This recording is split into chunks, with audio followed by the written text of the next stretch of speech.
Buenos días. Ante todo, el agradecimiento a la Universidad Católica Silva Enríquez por la recepción y la organización de este congreso, y al trabajo de Cristian Valdés y sus colaboradores para poder llevarlo adelante. Mi ponencia es pensar desde América el aporte de su diversidad étnica y cultural a un mundo globalizado.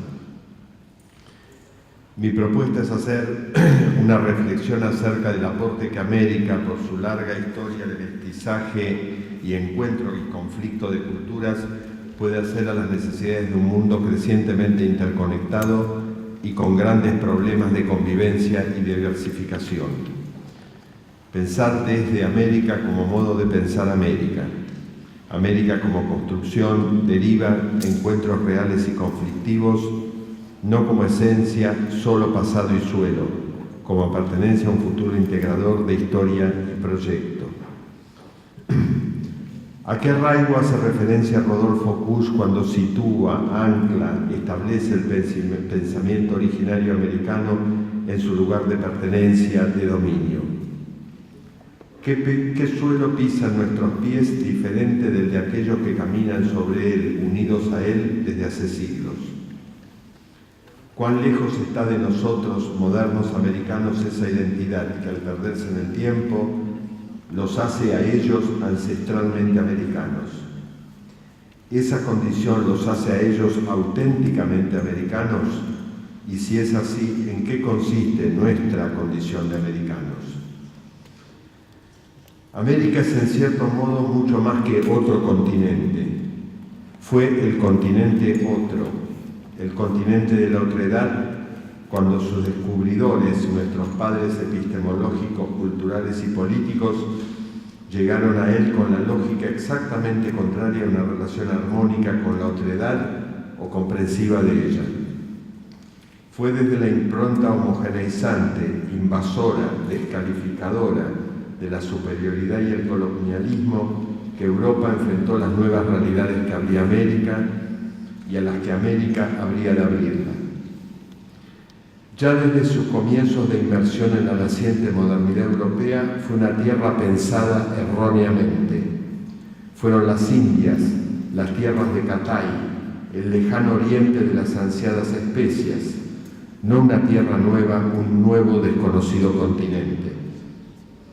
Ya desde sus primeros tiempos, además, fue llamada erróneamente en homenaje a quien dibujó su contorno, Américo Vespucio, y no a quien la hizo formar parte del resto del mundo con su desembarco, América, que debió ser Colombia. Tierra otra tierra, cúmulo de equívocos desde el mismo 12 de octubre de 1492 con el desembarco de Guanani.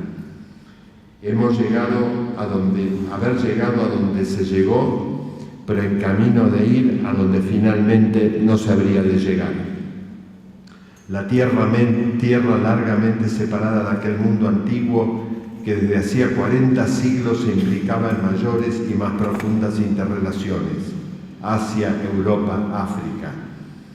Cuna de civilizaciones tan ricas y sorprendentes como las del Nilo, la Mesopotamia, el Indo o el Yangtze, todas ellas civilizaciones hidráulicas desarrolladas en torno a los grandes ríos de la antigüedad.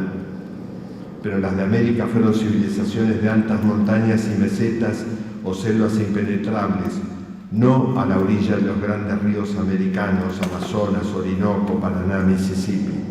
También en esto diferente este continente a los demás, único, verdaderamente desconocido e insondable. Algo de una larga historia enredada en su solitaria geografía tiene América, por la cual vale detenerse en sus sucesivas soledades. Tierra aislada de los otros tres continentes de mayor gravitación histórica por dos inmensos océanos. Nada en ella hizo posible los cruces y encuentros que marcaron la difusión de la cultura y los batallones de Grecia sobre el cercano Oriente y Egipto, o la solidez tricontinental de la Roma extendida sobre todo el Mediterráneo, o la fulminante expansión del Islam por Europa y el norte de África. Nadie, salvo intrépidos navegantes como los vikingos, podía salvar las distancias desde Escandinavia a América del Norte, o algunas embarcaciones de la Polinesia hacer lo propio desde Oriente a las costas americanas del Pacífico. Y ese aislamiento duró 15.000 años. Tiempo ese en el que América conformó unidades de expansión más reducidas en torno a Mesoamérica, las regiones más altas de los Andes.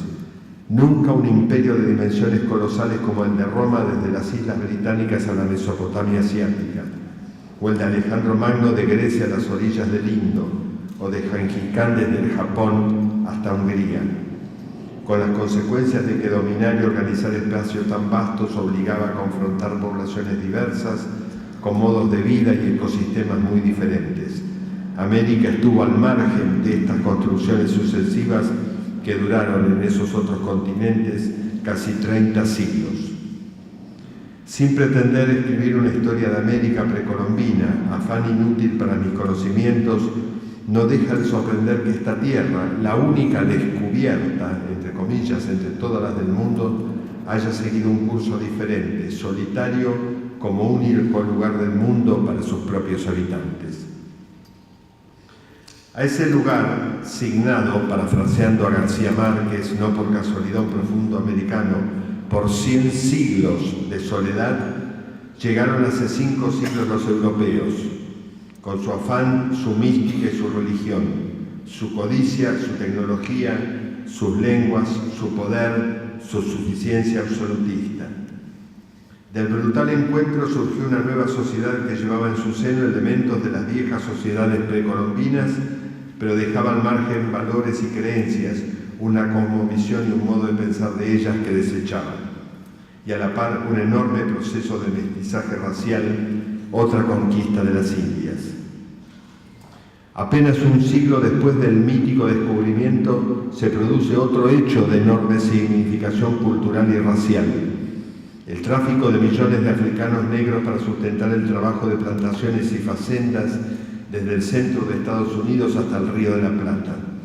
Un número suficientemente grande para constituir un cuarto pilar que se añadía a mestizos, indígenas y blancos y conformar la trama racial y cultural de América. El continente aislado, de pronto, paradójicamente, sumergido en la situación opuesta a sus 100 siglos anteriores, invadido por pueblos de otros continentes en una medida que ningún otro continente de los viejos continentes integrados había conocido. Porque en América serán millones los blancos y los negros que la inunden desde el 1500 al 1900. No serán minorías, no tendrán un par de generaciones en su haber. Serán troncos con suficiente raigambre como para no ser ya desgajables de la tierra americana.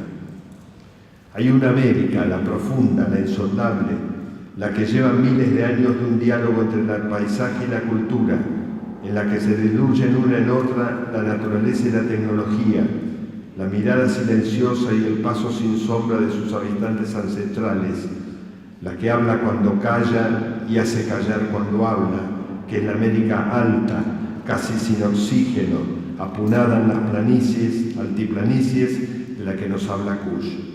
Y hay una América más nueva respecto de esa, la de la conquista europea, la de la esclavitud negra, la de la inmigración de Europa y Medio Oriente en el siglo XIX, con 4, 3, 2 siglos de anclaje solamente. Una América, si se quiere, más epidérmica respecto de aquella más encarnada, nodal, estructural, con 20, 30, 40 siglos de vida y de historia. ¿Es posible hablar desde su mutua implicación? ¿O estamos condenados a hablar nosotros de ellos para referirnos a ellos y ellos a callar y mirar para referirse a nosotros? Se trata de pensar desde América como modo de pensar América.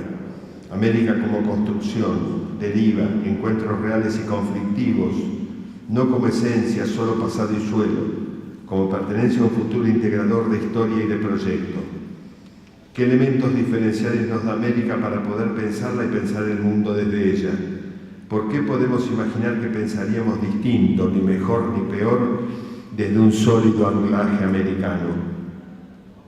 Quizás ese sea nuestro mayor desafío americano, qué nuevos y diferentes modos de pensar, procesar y anclar la realidad puede aportar a la humanidad este complejo mestizaje